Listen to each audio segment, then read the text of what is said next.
नमस्कार, मैं चंदन कुमार और आप देख रहे हैं अपना पसंदीदा चैनल अंगवानी। इस वीडियो में बात हम करेंगे देश भर के 64,000 सरकारी कर्मचारियों की, जिनकी जान सांसद में फंसी है। वो दिन रात असमंजस में है कि उनके पेंशन का क्या होगा। ये 64,000 कर्मचारी कोई मामूली कर्मचारी नहीं, वो देश की सुरक्षा में अपना योगदान देते हैं। बॉर्डर पे हमारी फौज लड़ती है और देश के अंदरूनी हिस्सों में जब लॉ एंड ऑर्डर की समस्या उत्पन्न तो पुलिस लड़ती है। उन सबको बैक एंड सपोर्ट मुहैया कराती। देश भर में 41 ऑर्डिनेंस फैक्ट्री है जहां पर उनके लिए जो आर्म्स एंड एम्यूनेशन जो तैयार होता है वो उन्हीं 41 फैक्ट्रियों में तैयार होता है। और वहीं से इन जो चाहे बॉर्डर पे चाहे आर्मी के लिए भेजना हो या फिर राज्य की या देश में जो पुलिस है उनके लिए भेजना हो, तो ये उनके लिए गर्व का भी विषय है। लेकिन वो जिस बात से खासे परेशान है कि सरकार के एक फैसले ने अभी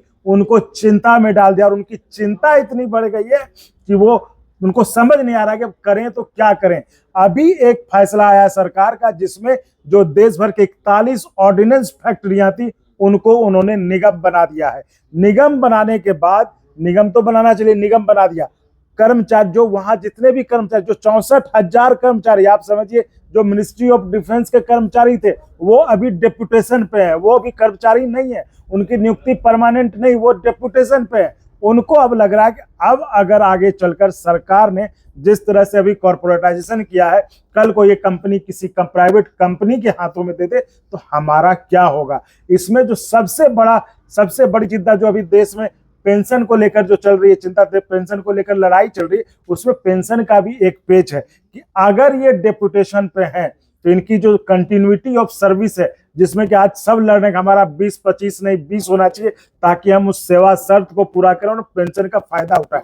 तो ये हम समझते हैं अगर वो डेपुटेशन पे है तो क्या इनकी कंटिन्यूटी ऑफ सर्विस ब्रेक होगी, क्या इनको पोस्ट रिटायरमेंट जो सुविधा मिलेगी, जो पेंशन मिलने वाला है, ओल्ड पेंशन, एनपीएस या यूपीएस जो भी मिले, क्या उस पर कोई असर पड़ेगा। उस पर हम बात करते हैं महाराष्ट्र के मुंबई में थाने में जो अंबरनाथ में ऑर्डिनेंस फैक्ट्री है उसमें पदस्थापित हैं जुल्फिकार अहमद जी। जुल्फिकार जी, बहुत स्वागत है आपका। Thank you sir. और बता दूं कि जुल्फिकार जी जो पेंशन के लिए जो संगठन जो लड़ाई लड़ रही, देश भर में संगठन लड़ाई, उसका नाम है AINPSEF, उसके नेशनल सेक्रेटरी भी हैं और महाराष्ट्र के प्रभारी भी हैं। तो जुल्फिकार जी, हम चर्चा की शुरुआत ये करते हैं कि देश भर के 64,000 कर्मचारी परेशान हैं कि उनके ये जो डेपुटेशन पे डाल दिया है, तो ये थोड़ा सा अगर उनके समझने के लिए, क्या इसका जो डेपुटेशन जो है क्या ये उनके पेंशन पे भी असर करेगा क्या? चंदन भैया, जरूर असर करेगा। अच्छा, क्योंकि ये जो प्रॉब्लम्स है सेंट्रल गवर्नमेंट एम्प्लॉय के साथ, स्टेट गवर्नमेंट एम्प्लॉय के साथ, डीपीएसयू पे भी लागू होगा, सभी पे पर लागू होने वाला है। और ये जो प्रॉब्लम्स है बहुत बड़ी प्रॉब्लम्स होने वाली है क्योंकि इसका कोई सिक्योरिटी नहीं है। एनपीएस सिक्योरिटी नहीं थे, सरकार ने एनपीएस रखा, एनपीएस बाद अभी यूपीएस ला दिया, जिसकी वजह से कोई सिक्योरिटी नहीं। आज भी सरकार खुद कंफ्यूजन है।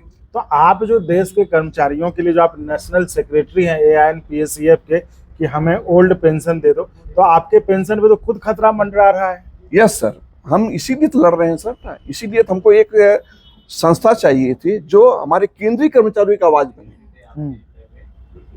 देश में तो बहुत सारे लोग लड़ रहे हैं, लेकिन हमारी केंद्रीय कर्मचारियों की जो आवाज जो अभी तक उठाते रहे, जो हमारे ट्रेड यूनियंस हैं, उनके पास भी एक ओपीएस ओल्ड पेंशन स्कीम का मुद्दा है, लेकिन उनके साथ साथ बहुत सारे और भी मुद्दे हैं। लेकिन हमारी जो संस्था है केंद्रीय कर्मचारी पुरानी पेंशन बहाली मंच, केंद्रीय कर्मचारी पुरानी पेंशन बहाली मंच, जिसका मैं अध्यक्ष हूँ, तो ये जो है हम केंद्रीय कर्मचारियों से बात करते हैं, जिसके लिए मैंने ऑल इंडिया एनपीएस एम्प्लॉय के फेडरेशन के राष्ट्रीय अध्यक्ष तेज तर्राक और जो छोटी छोटी बात को जिनके पास नॉलेज है, राष्ट्रीय डॉक्टर मंजीत सिंह पटेल साहब के नेतृत्व में हम लोगों ने देश भर में इसका एक ओल्ड पुरानी पेंशन बहाली के लिए हम लोग लड़ रहे हैं। क्योंकि इसके पहले जो आप देखे होंगे जंतर मंतर में दिल्ली रामलीला मैदान जो चीज हुआ, तो वहां पर भी हमारा केंद्रीय कर्मचारियों का कहीं नाम ही नहीं है।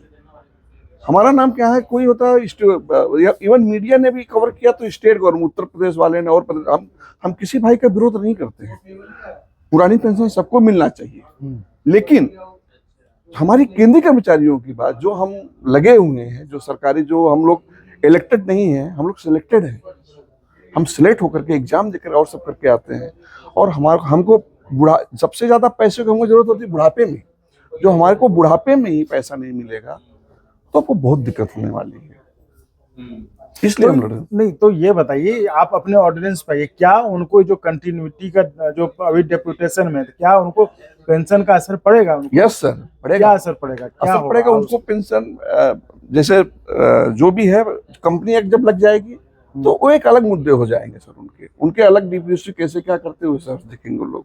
तो फिर तो ये भी नहीं होगा, जो अभी सेवा शर्त को लेके कहते हैं कि इतना साल जो है आपको मिनिमम सर्विस करने पर ही आपको पेंशन का फायदा मिलेगा, तो वो ब्रेक होगा? सर कुछ भी क्लियरिटी नहीं है उसका, ये हमको अभी उसके लिए वो पेंशन का कह रहे, कुछ भी क्लियरिटी नहीं, उनका बाइलाज तक नहीं बना हुआ हमारा। अभी हम लोग डिप्रेशन पे हैं, और आज की डेट में 65% हमारे टोटल जो जितने कर्मचारी 65% एनपीएस में है। अच्छा, मतलब दिनों दिन कर्मचारी रिटायर होते जा रहे हैं, और रिटायरमेंट होने की संख्या ज्यादा, और ओपीएस जो एनपीएस में है उनकी संख्या बढ़ती जा रही है जो भी है। तो हमारा परसेंटेज बहुत ज्यादा है एनपीएस का, एनपीएस कर्मचारी जिनको उनको कुछ पता ही नहीं है सर उनको, और उसमें खासकर विड्रॉल का भी प्रॉब्लम है सर। विड्रॉल का भी 10 साल 15 साल के बाद ही आप निकाल सकते हो, और हमको जो जीपीएफ जो ओपीएस है सर, हम साल में कुछ भी कितना भी कंट्रीब्यूट करें, हम साल में 2 बार निकाल सकते हैं सर। जैसे बच्चों का शादी हुआ, कुछ घर बनवाना हो, कुछ और फर्नीचर लेना हो, तो हम लोग जीपीएफ से आराम निकाल सकते हैं। इसमें सर निकालने के बहुत सारी टेक्नोलॉजी, बहुत सारी प्रॉब्लम्स है, और जो कॉर्पस है सर आज तक क्लियरिटी नहीं है सर। मतलब अगर हम विड्रॉल करने जाते हैं सर, तो जैसे मान लीजिए हमारा कॉर्पस लेकर दिखाया जाएगा 10 लाख हमारा है, लेकिन जब हम निकालने विड्रॉल फॉर्म डालेंगे तो हमको कॉर्पस बात नहीं करेंगे। हमने जो वहां पर कंट्रीब्यूट किया है उस वैल्यू को हमको 25% या 50% जो भी एक रूल बनाया है उसके हिसाब से तो हमको मिलेगा सर। ये तो ठीक है जुल्फिकार जी, लेकिन हम ये समझना चाहते हैं, जो डेपुटेशन पे है तो आपकी सर्विस क्या ब्रेक होती है? यस सर, सर्विस ब्रेक हो जाएगी जिस दिन हम सर्विस ब्रेक होगी। तो फिर आप जो मिनिमम जो कहते हैं कितना लेंथ ऑफ सर्विस होना चाहिए, क्या वो क्लॉज लगेगा आप में? लगेगा सर। तो फिर तो पेंशन नहीं मिलेगा? नहीं मिलेगा। तो उसके लिए क्या कर रहे हैं? उसके लिए सर वही लड़ रहे हैं हम लोग ना, हमको ओपीएस ही चाहिए। और हम पहली बात, हमको डिप्रेशन जो रखा गया है, हम सेंट्रल गवर्नमेंट में रहना चाहते हैं। तो मैक्सिमम सर आज की डेट में जितने भी कर्मचारी हमारे हैं सब मतलब सब गवर्नमेंट में रहना चाहते हैं, कोई उसमें डीपीसी में जाना नहीं चाहते, कॉर्पोरेट में नहीं जाना, नहीं सर, कॉर्पोरेशन में नहीं जाना चाहते। ये क्लियरली है लगभग। तो फिर वहाँ काम कौन करेगा? काम सर अभी देखिए सरकार क्या करती है, भारत सरकार क्या करती है, कुछ तो सोची होगी। डीपीसी के चेयरमैन मैनेजिंग डायरेक्टर कुछ तो सोचे होंगे। तो जाइए कहीं, वो तो बात की बात है, लेकिन सबसे बड़ी बात है कि आपका जो नुकसान हो रहा है वो जो सेवा शर्तों में जो ब्रेक आ रहा है, यस सर, तो उसको लेकर कर्मचारियों के मन में क्या चल रहा है? डर है सर, डर है, उनका भविष्य अंधेरे में है सर, डर है। क्योंकि जब कंपनी एक्ट में जब डीपीसी अडॉप्ट कर लेंगे तो उनको सर्विस ऑफ ब्रेक हो जाएगी सर, फिर वहां से वो नई सर्विस। यस सर, नई सर्विस। अभी उसके लिए क्लियरिटी सरकार ने नहीं दिया है, क्या करेगा, कंटिन्यूटी करेगा, क्या करेगा, या उनका हिसाब किताब कर दिया जाएगा क्या, या गोल्डन हैंडशेक जैसे कुछ बीएसएनएल जैसे लाए दूसरा कुछ लाएंगे क्या, कुछ भी क्लियरिटी नहीं सर अभी तक। तो मतलब ये तो बहुत बड़ी चुनौती है। यस सर, आगे क्या होगा इसमें कुछ पता ही कुछ भी डाउट नहीं है सर, पूरा सर एकदम पूरा अंधेरे में है, कुछ भी क्लियर नहीं। तो आप लगता है आपको फिर एक दूसरी लड़ाई लड़नी पड़ेगी अपना, ये पूरे देश के लिए ओपीएस छोड़ के फिर तो आप उनके लिए कोई भी पेंशन दे तो ऐसी लड़ाई लड़नी पड़ेगी। ऐसे होगा सर, जैसा कि नवोदय और लोग लड़ रहे हैं। यस सर, ऐसे होगा सर।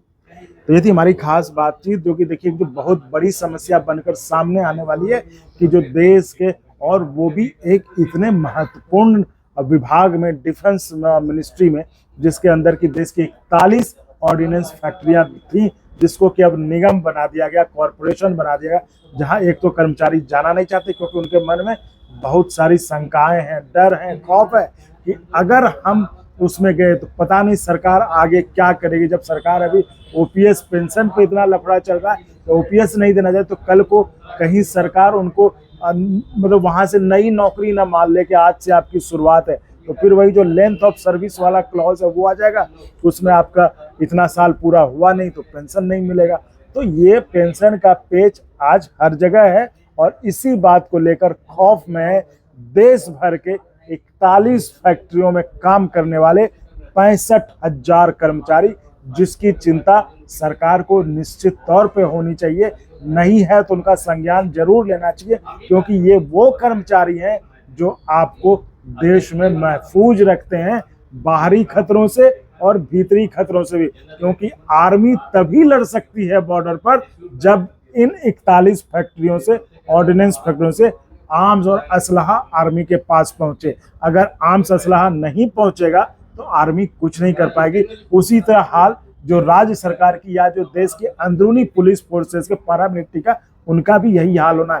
तो आप समझ सकते हैं देश की सुरक्षा के लिए, कर्मचारी तो छोड़ दीजिए, देश की सुरक्षा के लिए ये कितना महत्वपूर्ण विषय है, जो कि इन 41 फैक्ट्रियों में काम कर रहे 65,000 कर्मचारियों से जुड़ा हुआ है। तो उम्मीद है सरकार इस पर गंभीरता से सोचेगी और इस पर संज्ञान लेगी। तो जुल्फिकार साहब बहुत बहुत धन्यवाद। और हम उम्मीद करते हैं कि आपने जो मुद्दे उठाए हैं उसको सरकार सुनेगी और सरकार उस पर कुछ पॉजिटिव कार्रवाई करेगी। और एक बात और, ये चंदन भैया है जो देश के कर्मचारियों की एक आवाज बनते हुए रहे हैं पिछले 1 साल से, जो जगह जगह हर कर्मचारियों के दुख तकलीफ को एक एक करके जाके उजागर करते हैं। तो मैं आप लोगों से अनुरोध करूंगा, सभी व्यूअर से अनुरोध करूंगा, इनके चैनल को सब्सक्राइब करें और लाइक करें और लाइक का बटन दबाएं, और इनको, ताकि ये कर्मचारियों के और भी आगे के जितने मुद्दे हैं समय समय उठाते रहें। धन्यवाद चंदन भैया। आप अरे भाई बहुत बहुत धन्यवाद जुल्फिकार जी, आपने मतलब इस तरह से व्यूअर्स से अपील की, तो बिल्कुल ये आपके सपोर्ट की जरूरत है हमें।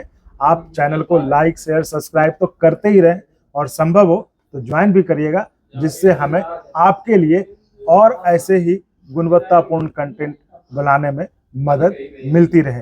धन्यवाद।